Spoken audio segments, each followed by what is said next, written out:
Et pour revenir sur le Cheikh Abdelaziz Ibn Baz, lui aussi, son handicap ne l'a pas empêché de devenir le grand moufti de l'Arabie.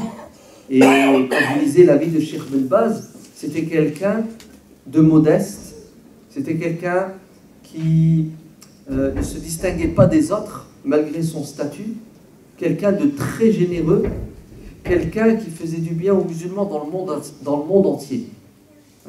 Il était respecté, les gens lui faisaient confiance, et grâce à lui, des veuves au fin fond de la savane africaine ont profité de sa générosité et de sa bonté. Juste une anecdote qui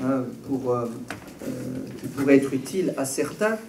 Je ne sais plus quelle année, mais dans les années 80, le Grand Conseil des savants de la Ligue islamique mondiale, qui tient des conférences de manière régulière, se réunit à Jeddah, je crois, et ces savants-là se retrouvent de manière récurrente pour répondre à des questions de fond, pour faire des fatwas, pour statuer sur des questions modernes.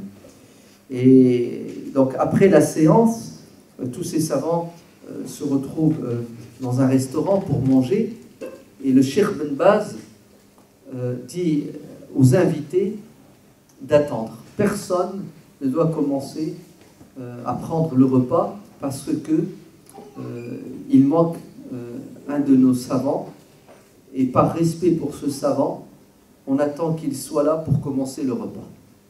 Donc les savants attendent 10 minutes, une demi-heure, une heure. Ils attendent un homme, un cheikh, un savant pour commencer quoi? Leur repas. Et qui sait qui est derrière ce geste extraordinaire qui exprime le respect et surtout la reconnaissance du savoir de ce cheikh, la grandeur, c'est Cheikh Ben Baz.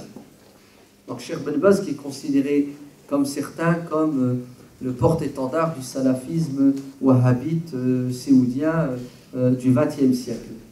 En fait, Cheikh Ben Baz est loin de cette conception de l'islam rétrograde, quoiqu'il a certains avis avec lesquels on n'est pas d'accord.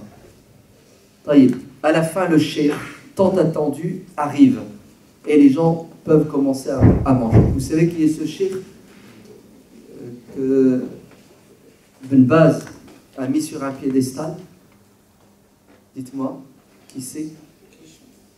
Non, Cheikh Kishk n'a jamais quitté l'Égypte. Ouais, il a refusé de mettre un pied à l'extérieur. Alors imaginez-vous, un grand cheikh qui est considéré par nos jeunes banlieusards ex-toxicomanes et repentis comme un égaré. Ouais. Il s'appelle le Cheikh Al-Qaradawi. D'accord? Le grand Cheikh Youssouf Al-Qaradawi. Vous entendez? Un Ibn Baz lui baise la main. Voilà, c'est ça que ça veut dire. C'est-à-dire, entre nos grands savants, il n'y a pas cette jalousie, cette haine, ce rejet. Sont les racailles, d'accord, de notre communauté qui veulent vous faire croire que Cheikh Al-Qaradawi est un égaré parce qu'il ne supporte pas sa beauté et sa grandeur. Mais Cheikh Ben Baz connaissait Cheikh Al-Qaradawi et sa valeur.